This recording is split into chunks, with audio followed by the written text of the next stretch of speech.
Address on Rising Bharat's principal theme, empowering youthful aspiration. Modi ji, आपकी उपस्थिति से Rising Bharat 2025 को एक नई ऊर्जा मिली है. It's a huge honor to have you amongst us today. Thank you so much. प्रधानमंत्री जी और to our audience. In the run-up to this event today, the News 18 network envisaged a unique proposition, which was to connect the Yuva across campuses and universities. And as a result of interactions with students, News 18 editors and university varsity professors decided to pose five challenges to the students and ask them to come up with innovative solutions. Now, working on with their mentors, allied institutions, students and the universities have come up with a proof of concept, not just an idea, but a proof of concept as solution for these problems. Now, this has been distilled into a white paper or a Samadhan document, which Pradhan Mantri ji, we'd humbly request you to unveil today. And without any further delay, I'm going to request our Managing Director and Group Editor-in-Chief, Shri Rahul Joshi, to please come up on stage. And I'm going to also request the usher to bring in the Samadhan document. And I will also request the participating universities, faculty, students to please come up on stage.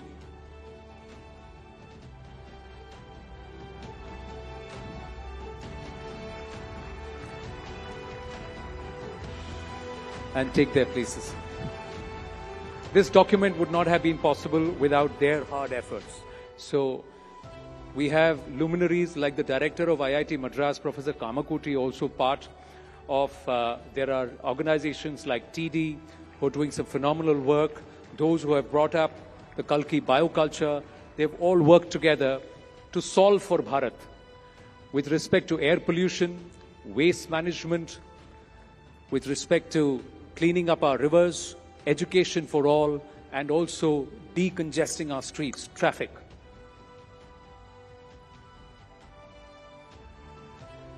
May I request a huge round of applause.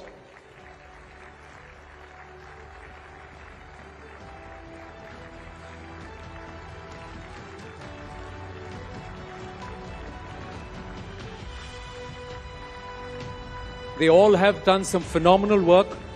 We've put together this document using technology tools. The reports are all QR coded. We've tried to bring it to life, the Samadhan document that solves for Bharat.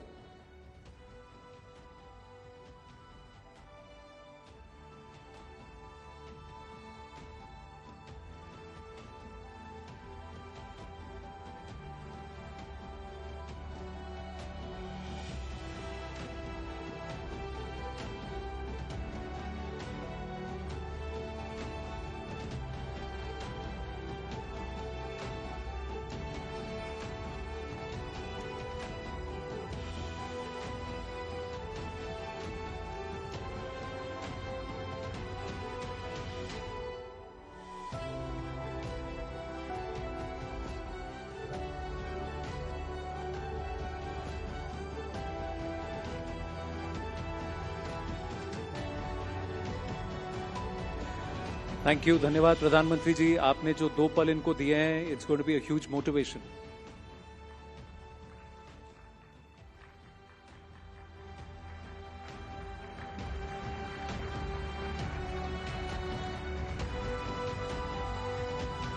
Thank you so much to all our participants. I'm going to request you to kindly make your way off the stage. Big round of applause for them and for their work.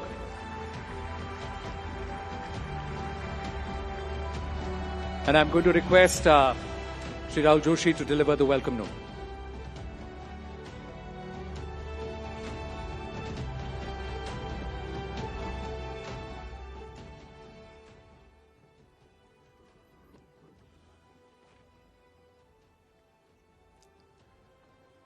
Honorable Prime Minister Shri Narendra Modi ji, distinguished guests, ladies and gentlemen. I had the privilege of, on the sidelines, listening to the Prime Minister talk to the students. He's very appreciative of the effort, but wants to know more. So he's given them a further task of telling them the process that they followed, the experiences that they have had, and that they should come back with more details to him shortly. And the students have promised to do that. Thank you, sir. Sir, as I stand here to welcome you today, I recall my many interactions with you over the past 2 decades, both as Gujarat CM and as Prime Minister. Some of us in media have had the privilege of seeing the different shades of the man who saw tomorrow. Modi, the reformer. Modi, the iconoclast. Modi, the modernizer. Modi, the culture czar. Modi, the messiah of the poor. Modi for Beti Bachao, Beti Padhao. And not the least, Modi, the unshakable, irrepressible youth icon. I recall the frenzy of the 2014 elections and the Modi wave that swept this country.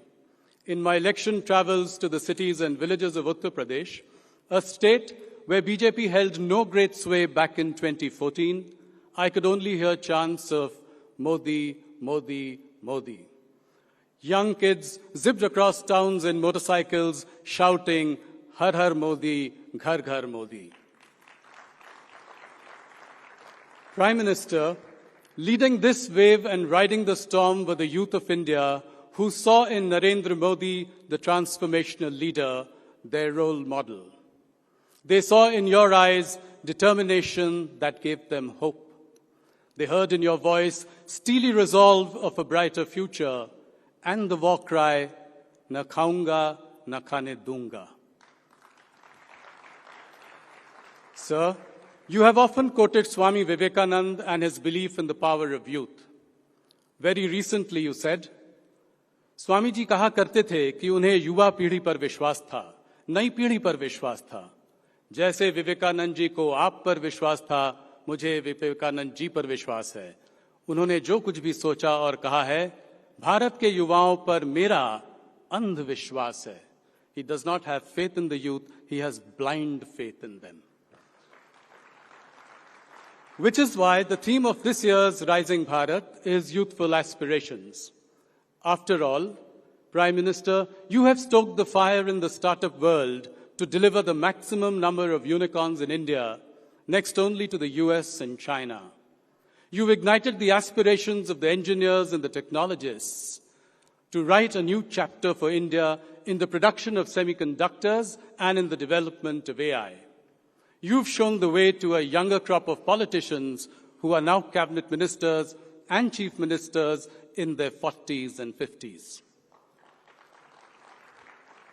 Where most CEOs are grappling with issues every quarter and can at best draw up a 3-year plan, you've dared to look decades into the future to draw up a vision for Viksit Bharat 2047. If you have dreamt the impossible dream, you've also kept an eye on the ground realities. Swachh Bharat was a mission. Atmanirbharta, the need of the hour. Pariksha Pe Charcha, a way to bring mental health of children into mainstream conversations. Prime Minister, later this year, you will celebrate your 75th birthday with 140 crore Indians. This year is truly special in many ways.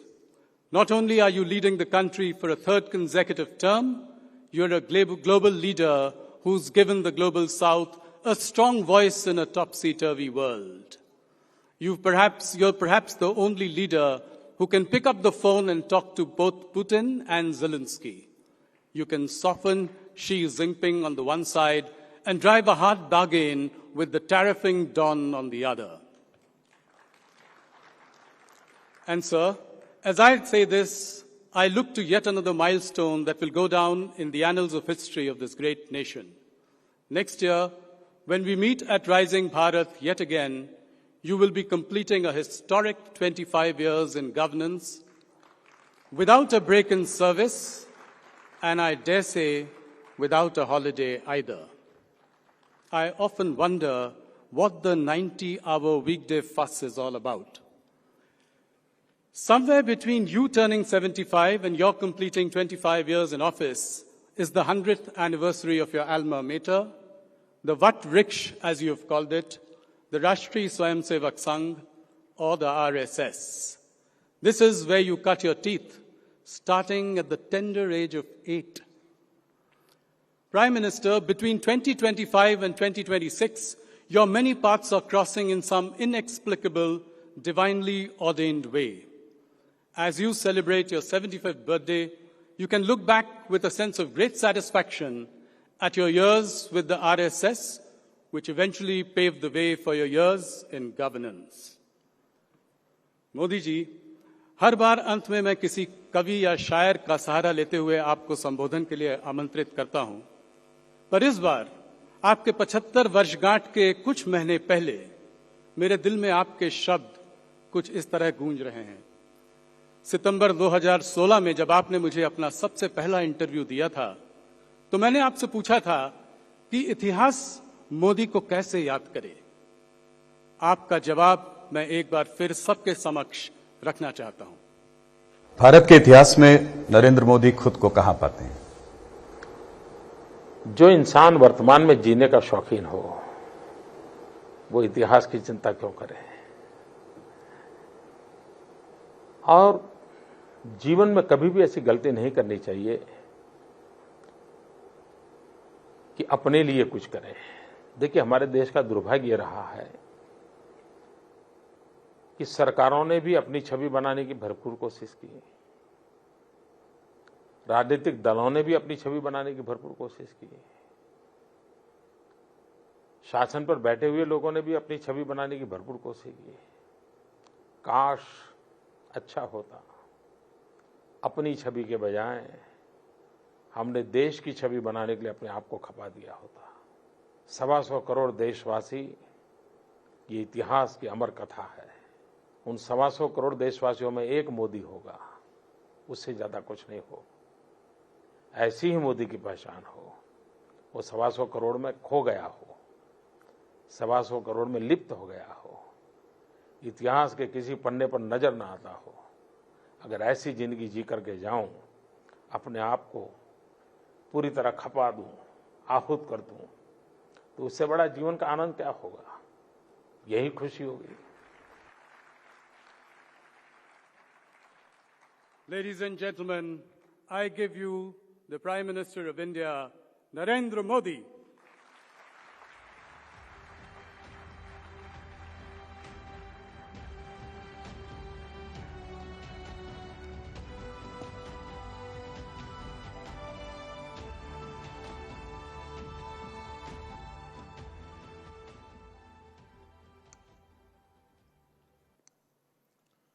नमस्कार। आपने मुझे इस summit के माध्यम से देश और दुनिया के सम्मानित अतिथियों से, आपके दर्शकों से जुड़ने का अवसर दिया है। मैं नेटवर्क 18 का आभार व्यक्त करता हूं।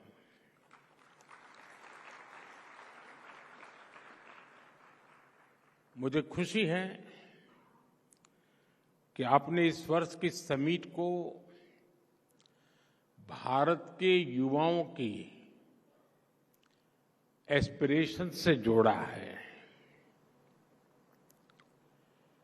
इस साल के शुरुआत में विवेकानंद जयंती के दिन यहीं भारत मंडपम में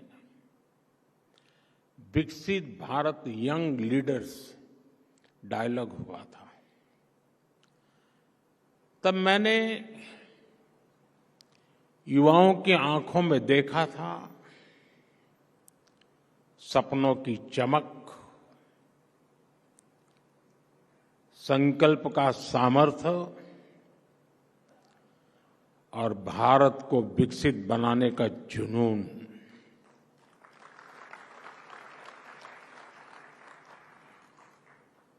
ट्वेंटी 47 तक हम भारत को जिस ऊंचाई पर ले जाना चाहते हैं, जिस रोडमैप को लेकर हम चल रहे हैं,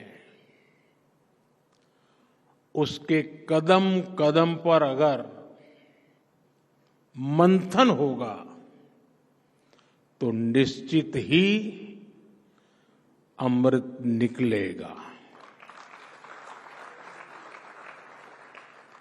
और यही अमृतकाल की पीढ़ी को ऊर्जा देगा, दिशा देगा और भारत को गति देगा।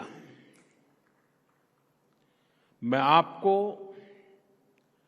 इस समिट की बधाई देता हूं, शुभकामनाएं देता हूं। साथियों, आज दुनिया की नजर भी भारत पर है और दुनिया की उम्मीद भी भारत से है। कुछ ही वर्षों में हम दुनिया की 11वीं से 5वीं सबसे बड़ी इकोनॉमी बने हैं। बहुत कम समय में अनेक प्रकार के ग्लोबल चैलेंजेस आए, लेकिन भारत रुका नहीं। भारत ने डबल स्पीड से दौड़ लगाई और 1 दशक में अपनी इकोनॉमी के साइज को डबल करके दिखाया है। जो सोचते थे कि भारत स्लो और स्टेडी चलेगा, उन्हें अब फास्ट एंड फियरलेस इंडिया दिख रहा है। और इसमें भी कोई संदेह नहीं है कि जल्द ही भारत की दुनिया की तीसरी इकोनॉमी बनना तय है।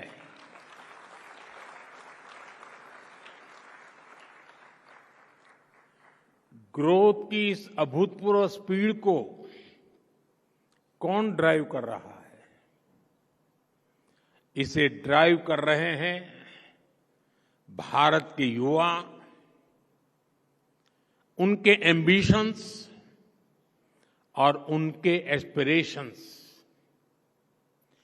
युवा भारत की इन्हीं एम्बिशंस और एस्पिरेशंस को एड्रेस करना आज देश की प्राथमिकता भी है। साथियों, आज 8 अप्रैल है। कल परसों ही साल 2025 के 100 दिन पूरे हो रहे हैं। 100 डेज 2025 का पहला पड़ाव। इन 100 दिनों में जो निर्णय हुए हैं, उनमें भी आपको युवा एस्पिरेशंस की ही झलक दिखेगी। साथियों, इन 100 दिनों में हमने सिर्फ फैसले नहीं लिए, हमने भविष्य की मजबूत नींव रखी है। हमने पॉलिसीज से पॉसिबिलिटीज की राह खोली है। 12 लाख रुपये तक की इनकम पर टैक्स, थैंक यू। इसका सबसे बड़ा फायदा हमारे यंग प्रोफेशनल्स और एंटरप्रेन्योर्स को मिल रहा है। मेडिकल की 10,000 नई सीटें, आईआईटी में 6,500 नई सीटें, यानी एजुकेशन का एक्सपांशन, इनोवेशन का एक्सेलरेशन। 50,000 नई अटल टिंकरिंग लैब्स, यानी अब देश के हर कोने में इनोवेशन का दीप जलेगा और एक दीप से जले दीप अनेक। एआई और स्किल डेवलपमेंट के लिए सेंटर ऑफ एक्सीलेंस, यूथ को मिलेगा फ्यूचर रेडी बनने का मौका, 10,000 नई पीएम रिसर्च फेलोशिप, अब आइडिया से इम्पैक्ट तक का सफर और आसान होने वाला है। जैसे स्पेस सेक्टर खोला गया, वैसे ही अब न्यूक्लियर एनर्जी सेक्टर भी ओपन किया गया। इनोवेशन को अब सीमाएं नहीं, समर्थन मिलेगा। गीग इकोनॉमी से जुड़े युवाओं को पहली बार सोशल सिक्योरिटी का कवच दिया जाएगा। जो पहले दूसरों के लिए इनविजिबल थे, अब वे नीतियों के केंद्र में हैं। और एससी, एसटी तथा वुमेन एंटरप्रेन्योर्स के लिए 2 करोड़ के term loan. Inclusivity is not just a promise, it's a policy. इन सभी निर्णयों का सीधा लाभ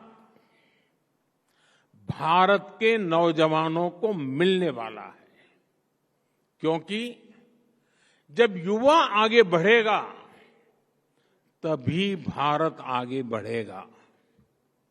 साथियों, इन 100 दिनों में भारत ने जो किया है वो दिखाता है कि भारत रुकने वाला नहीं है। भारत झुकने वाला भी नहीं है। भारत अब थमने वाला भी नहीं है। इन 100 दिनों में भारत दुनिया का चौथा ऐसा देश बना जिसने सैटेलाइट्स की डॉकिंग और अनडॉकिंग की क्षमता हासिल की। भारत ने सेमी क्रायोजेनिक इंजन का सफल परीक्षण करके दिखाया। भारत ने 100 गीगावाट सोलर कैपेसिटी का ऐतिहासिक पड़ाव पार कर लिया।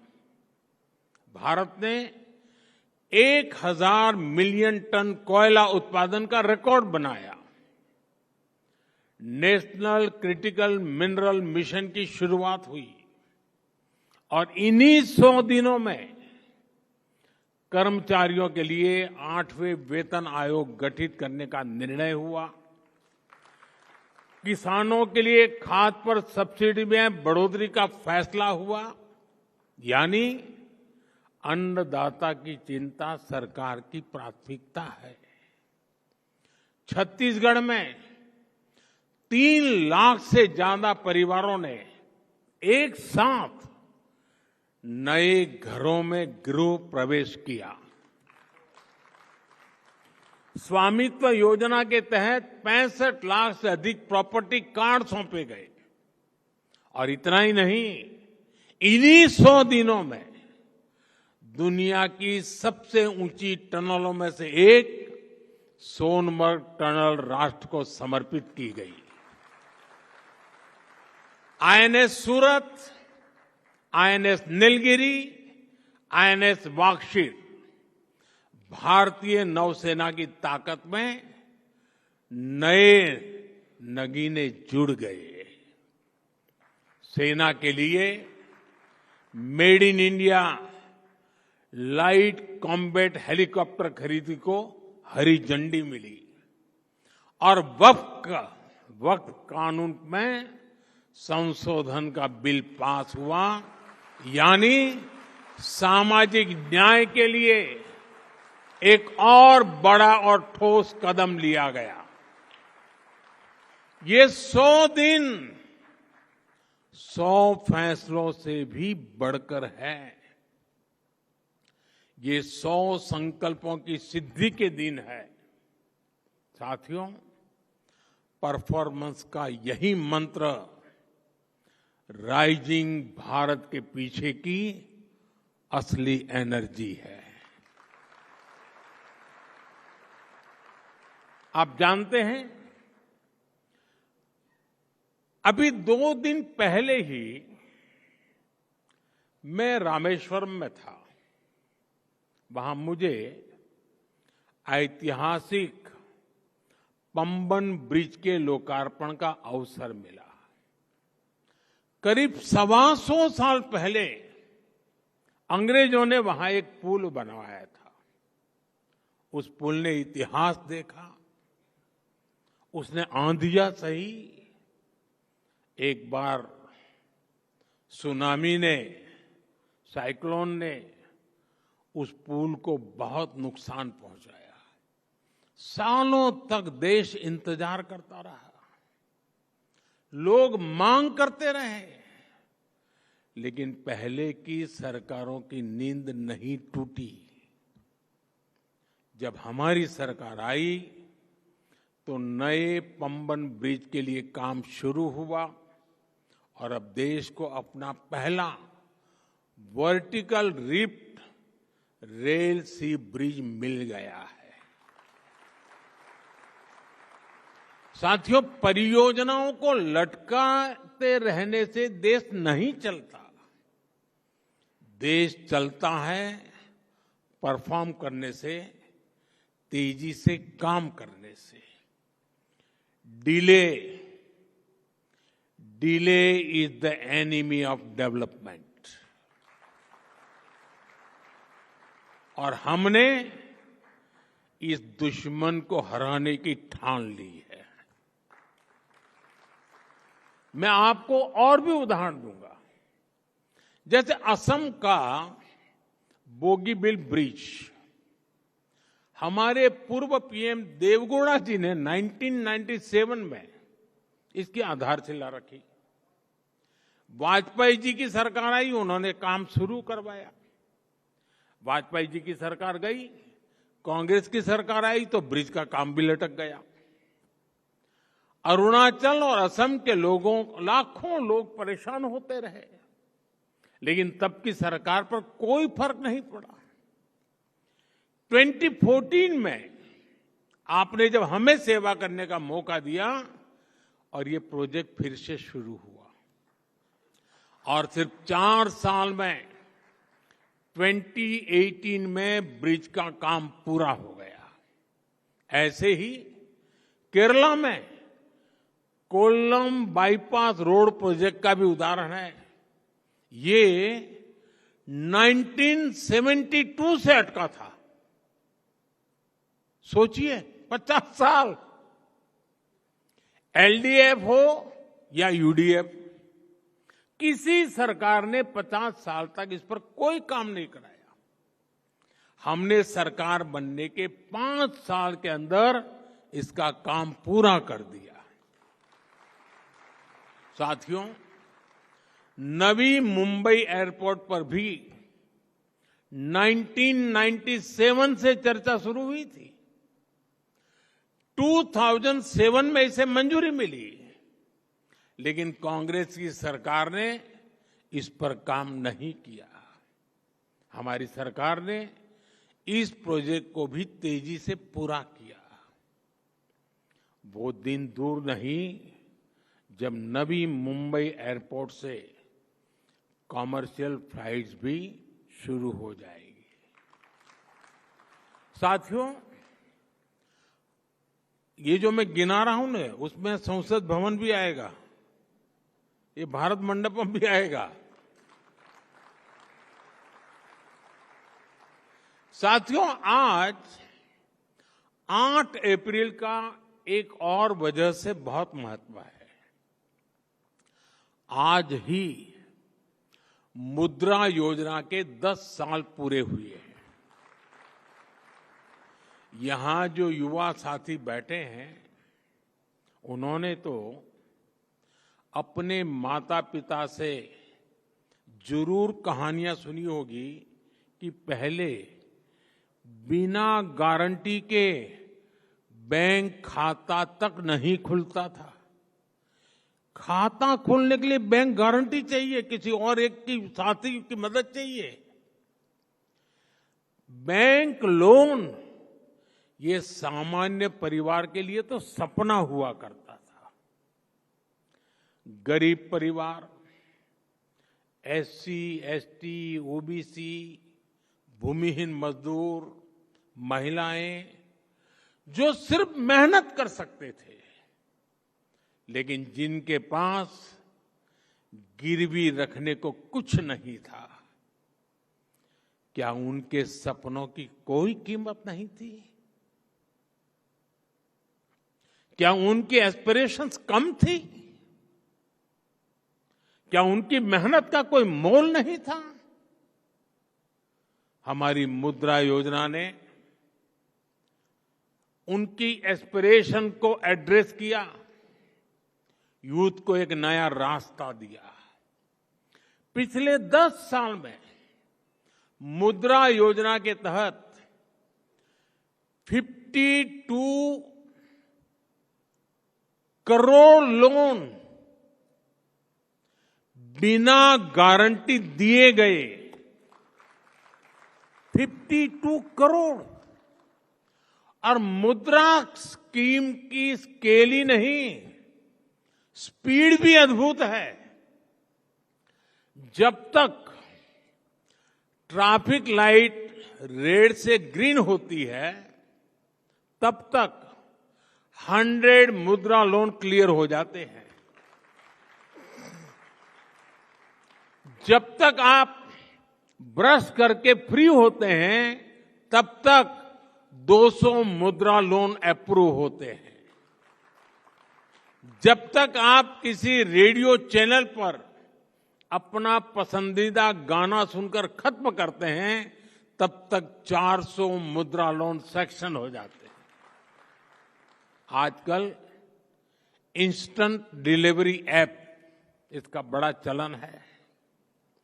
आपके ऑर्डर के बाद जितनी देर में डिलीवरी होती है, उतनी देर में 1000 मुद्रा लोन सैंक्शन हो जाते हैं। जब तक आप किसी ओटीटी पर एक एपिसोड खत्म करते हैं, तब तक 5000 मुद्रा बिजनेस का आधार बन जाता है। साथियों, मुद्रा योजना ने गारंटी नहीं मांगी, उसने भरोसा किया। और आप सभी को जानकर अच्छा लगेगा, मुद्रा योजना की वजह से 11 करोड़ लोगों को पहली बार अपना कोई काम करने के लिए, स्वरोजगार के लिए लोन मिला है। ये 11 करोड़ लोग अब फर्स्ट टाइम एंटरप्रेन्योर बने हैं। यानी 10 साल में 11 करोड़ नए सपनों को उड़ान मिली है। और आप जानते हैं कि मुद्रा से कितना पैसा गांवों और छोटे शहरों में पहुंचा है। करीब 33 लाख करोड़ रुपीस, 33 लाख करोड़ रुपए, इतनी तो कई देशों की जीडीपी भी नहीं है। This is not just micro finance, this is a mega transformation at the grass roots. साथियों, ऐसा ही उदाहरण एस्पिरेशनल डिस्ट्रिक्ट और एस्पिरेशनल ब्लॉक्स का है। पहले की सरकारों ने देश के 100 से अधिक ऐसे जिलों को पिछड़ा घोषित करके उन्हें अपने हाल पर छोड़ दिया था। इनमें से अनेक जिले नॉर्थ ईस्ट में थे, ट्राइबल बेल्ट में थे। करना तो ये चाहिए था कि इन जिलों में सरकार अपना बेस्ट टैलेंट भेजती, लेकिन होता ये था कि इन जिलों में अफसरों को पनिशमेंट पोस्टिंग के लिए भेजा जाता था। यही तो पुरानी सोच थी, पिछड़े को पिछड़ा ही रहने दो। हमने ये अप्रोच बदली और इन जिलों को एस्पिरेशनल डिस्ट्रिक्ट घोषित किया। हमने इन जिलों के एडमिनिस्ट्रेशन पर फोकस किया, अपनी फ्लैगशिप स्कीम्स को मिशन मोड पर इन जिलों में लागू किया। अलग अलग पैरामीटर्स के आधार पर इन जिलों की ग्रोथ को मॉनिटर किया गया। आज वही एस्पिरेशनल डिस्ट्रिक्ट्स कई राज्यों की एवरेज से बेहतर और कई तो नेशनल एवरेज से आगे निकल चुके हैं। और इसका सबसे बड़ा लाभ वहीं के युवाओं को मिला है। अब वहां के नौजवान कहते हैं, हम भी कर सकते हैं, हम भी आगे बढ़ सकते हैं। आज दुनिया के कई reputed institutions, reputed journals aspirational district program की सराहना करते हैं। इसी सफलता से प्रेरणा लेकर अब हम 500 एस्पिरेशनल ब्लॉक्स पर काम कर रहे हैं। जब ग्रोथ को एस्पिरेशंस ड्राइव करती हैं, तो वो समावेशी भी होती हैं और सस्टेनेबल भी होती है।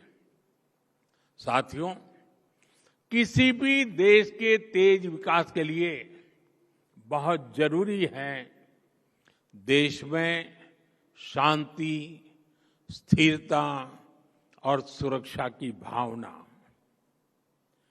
गुरुदेव टैगोर की कल्पना थी, चित्त चेता भय शून्य उच्च जेथा शीर, where the mind is without fear and the head is held high.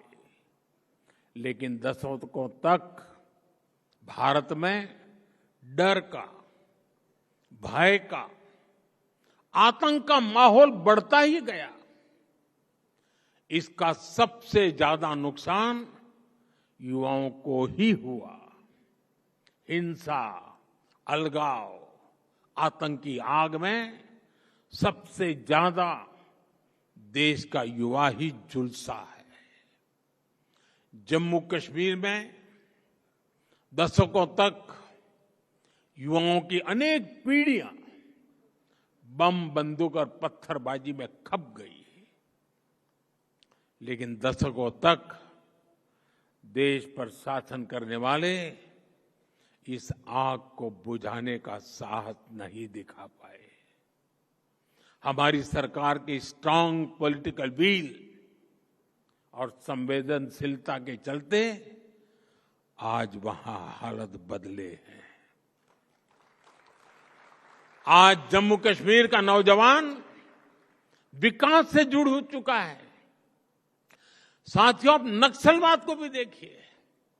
देश के 125 से अधिक जिले नक्सलवाद की चपेट में, हिंसा की चपेट में थे। 125 डिस्ट्रिक्ट। जहां से नक्सलवाद शुरू होता था, वहां सरकार की बाउंड्री खत्म हो जाती थी। बड़ी संख्या में नौजवान नक्सलवाद से पीड़ित थे। हमने ऐसे नौजवानों को मुख्य धारा में लाने के लिए प्रयास किए। बीते 10 वर्षों में 8,000 से अधिक नक्सलियों ने सरेंडर किया है, हिंसा का रास्ता छोड़ा है। आज नक्सल प्रभावित जिलों की संख्या भी 20 से कम रह गई है। हमारे नॉर्थ ईस्ट में भी दशकों से अलगाव का, हिंसा का एक अंतहीन सिलसिला चल रहा था। हमारी सरकार ने बीते 10 सालों में 10 बड़े शांति समझौते किए। इस दौरान 10,000 से ज्यादा युवाओं ने हथियारों को छोड़ा और विकास की मुख्य धारा में शामिल हुए। सफलता सिर्फ ये नहीं है कि हजारों युवाओं ने हथियार छोड़े। सफलता ये भी है कि इसने हजारों नौजवानों का वर्तमान और भविष्य बचाया है। साथियों, हमारे यहां दशकों तक एक प्रवृत्ति चली, राष्ट्रीय चुनौतियों को पहचानने के बजाय उन्हें राजनीतिक कालीन के नीचे छिपा दिया गया। लेकिन अब समय आ गया है कि हम ऐसे मुद्दों से आंख न चुराएं। 21वीं सदी की पीढ़ियों को हम 20वीं सदी की राजनीतिक भूलों का बोझ नहीं दे सकते हैं। भारत की ग्रोथ में तुष्टीकरण की राजनीति एक बहुत बड़ी चुनौती रही है। अभी संसद में वक्फ से जुड़े कानून में संशोधन हुआ है। इस पर आपके नेटवर्क ने भी काफी चर्चा की है। ये जो वक्फ से जुड़ी डिबेट है, इसके मूल में तुष्टीकरण की राजनीति है, पॉलिटिक्स ऑफ अपीजमेंट है। ये तुष्टीकरण की राजनीति कोई नई नहीं है। इसका बीज हमारे स्वतंत्रता संग्राम के समय ही बो दिया गया था। आप सोचिए, भारत से पहले, भारत के साथ साथ और हमारे बाद दुनिया में कई देश आजाद हुए, लेकिन कितने देश ऐसे हैं जिनकी आजादी की शर्त विभाजन थी? कितने देश हैं जो आजादी के साथ ही टूट गए? भारत के साथ ही ऐसा क्यों हुआ? क्योंकि उस समय राष्ट्र के हित से ऊपर सत्ता का मोह रख दिया गया। अलग देश का विचार सामान्य मुस्लिम परिवारों का नहीं था, बल्कि कुछ कट्टरपंथियों का था, जिसको कांग्रेस के कुछ नेताओं ने खाद पानी दिया ताकि वे सत्ता के अकेले दावेदार बन सके। साथियों, तुष्टीकरण की इस राजनीति में कांग्रेस को सत्ता मिली, कुछ कट्टरपंथी नेताओं को ताकत और दौलत मिली, लेकिन सवाल यह है, आम मुसलमान को क्या मिला? गरीब पसबंदा मुसलमान को क्या मिला? उसे मिली उपेक्षा, उसे मिली अशिक्षा, उसे मिली बेरोजगारी। और मुस्लिम महिलाओं को क्या मिला? उन्हें मिला शाहबानो जैसा अन्याय, जहां उनका संवैधानिक हक कट्टरपंथ की भेंट चढ़ गया। उन्हें मिला चुप रहने का आदेश, सवाल न पूछने का दबाव, और कट्टरपंथियों को मिल गया खुला लाइसेंस महिलाओं के अधिकारों को कुचलने का। साथियों, तुष्टीकरण यानी पॉलिटिक्स ऑफ अपीजमेंट भारत की सोशल जस्टिस की मूल अवधारणा के पूरी तरह खिलाफ है। लेकिन कांग्रेस ने इसे वोट बैंक की राजनीति का हथियार बना दिया। 2013 में वक्फ कानून में किया गया संशोधन मुस्लिम कट्टरपंथियों और भू माफियाओं को खुश करने का प्रयास था। उनको ऐसा रूप दिया गया कि उसने संविधान के ऊपर खड़ा होने का भ्रम पैदा किया। जिस संविधान ने न्याय के रास्ते खोले, उन्हीं रास्तों को वक्फ कानून ने संकुचित कर दिया गया। और इसके दुष्परिणाम क्या हुए? कट्टरपंथियों और भूमाफियाओं के हौसले बुलंद हुए। केरल में ईसाई समाज के ग्रामीणों की जमीन पर वक्फ के दावे, हरियाणा में गुरुद्वारों की जमीन विवादों में, कर्नाटका में किसानों की जमीन पर दावा, कई राज्यों में गांव के गांव हजारों हेक्टेयर जमीन अब एनओसी और कानूनी उलझनों में फंसी पड़ी है। मंदिर हो, चर्च हो, गुरुद्वारे हो, खेल।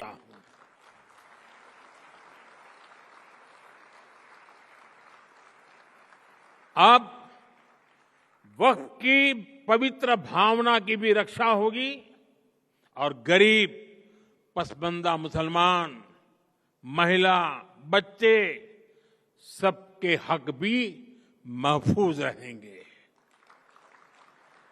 वक्फ बिल पर हुई बहस हमारे संसदीय इतिहास की दूसरी सबसे लंबी डिबेट थी। 75 साल में दूसरी सबसे लंबी डिबेट। इस बिल को लेकर दोनों सदनों को मिलाकर 16 घंटे चर्चा हुई। जेपीसी की 38 बैठकें हुई, 128 घंटे चर्चा हुई। देश भर से लगभग 1 करोड़ ऑनलाइन सुझाव आए। ये दिखाता है कि आज भारत में लोकतंत्र सिर्फ संसद की 4 दीवारों तक सीमित नहीं है। हमारा लोकतंत्र जन भागीदारी से और अधिक मजबूत हो रहा है।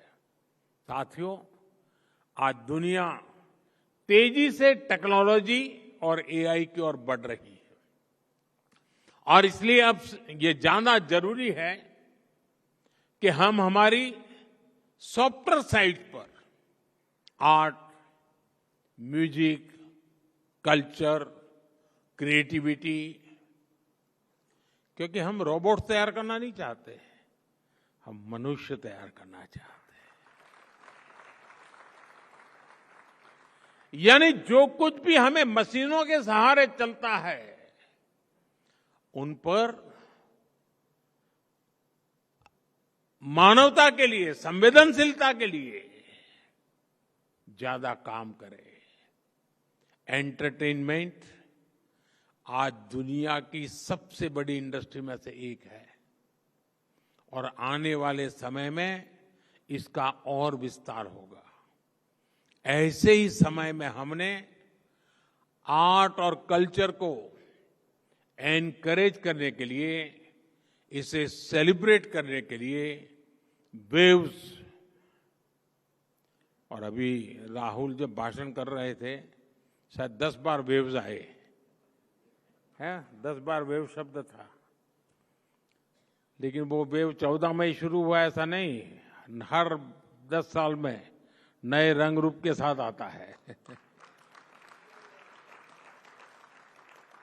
और आज जो मैं इस वेव्स की बात कर रहा हूं, यानी वेव्स यानी world audio visual and entertainment summit, इस वेव्स नाम का प्लेटफॉर्म बनाया गया है। अगले महीने मुंबई में इसका बहुत बड़ा आयोजन होने जा रहा है और ये लगातार होते रहने वाला है। एक लंबी व्यवस्था खड़ी हो रही है। आप सभी जानते हैं, हमारे यहां movies, podcast, gaming, music, AR और वीआर की बहुत वाइब्रेंट और क्रिएटिव इंडस्ट्री है।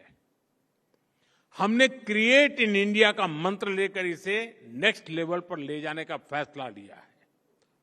वेव्स इंडियन आर्टिस्ट को कंटेंट बनाने और ग्लोबल बनाने के लिए एनकरेज करेगा और इसके साथ साथ क्रिएट इन इंडिया दुनिया भर के आर्टिस्ट को भारत में आने का अवसर भी देगा।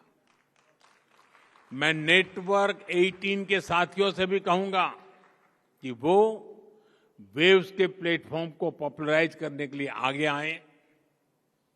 यहां बड़ी संख्या में क्रिएटिव डोमेन्स में काम करने वाले युवा साथी हैं। कुछ लोगों से मेरे मिलने का मौका भी मिला। मैं उन्हें भी कहूंगा वो इस मूवमेंट को, इस प्लेटफॉर्म का हिस्सा बने। वेव्स की लहर हर घर, हर दिल तक पहुंचनी चाहिए। आप लोग ये करेंगे, ये मुझे पूरा विश्वास है। साथियों, नेटवर्क 18 ने इस समिट के माध्यम से देश के युवाओं की क्रिएटिविटी, उनकी सोच, उनकी संकल्प शक्ति को जिस तरह सामने रखा है वह सराहनीय है। आपने युवाओं को एंगेज किया, उन्हें देश की समस्याओं पर सोचने, सुझाव देने और समाधान खोजने का मंच दिया और सबसे बड़ी बात, उन्हें सिर्फ श्रोता नहीं, परिवर्तन का भागीदार बनाया। अब मैं देश की यूनिवर्सिटीज, कॉलेज और रिसर्च इंस्टीट्यूशन से आग्रह करता हूं कि समिट के एंगेजमेंट को आगे ले जाएं। जो इनसाइट निकले हैं, जो सुझाव आए हैं, उन्हें डॉक्यूमेंट करें, स्टडी करें और पॉलिसी तक पहुंचाएं। तभी ये समिट सिर्फ एक इवेंट नहीं, एक प्रभाव बन पाएगी। आपका उत्साह, आपकी सोच, आपकी भागीदारी ही भारत को विकसित देश बनाने के संकल्प की ऊर्जा है। मैं एक बार फिर इस आयोजन से जुड़े सभी साथियों को और विशेषकर हमारे युवा साथियों को बहुत बहुत शुभकामनाएं देता हूं। बहुत बहुत धन्यवाद।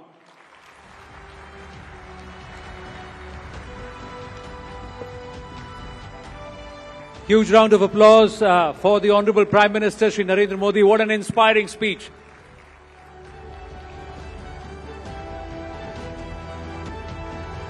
बहुत-बहुत आभार प्रधानमंत्री जी. Thank you very much. And yes, the students are encouraged, the universities are, to take these proof of concepts, these samadhan towards the policy level. Thank you for your encouraging words.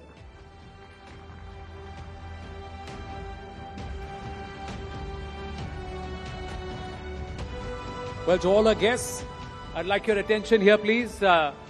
Can you all see me? Can you all put your right hand up? Everybody, right hand up. And just wave it.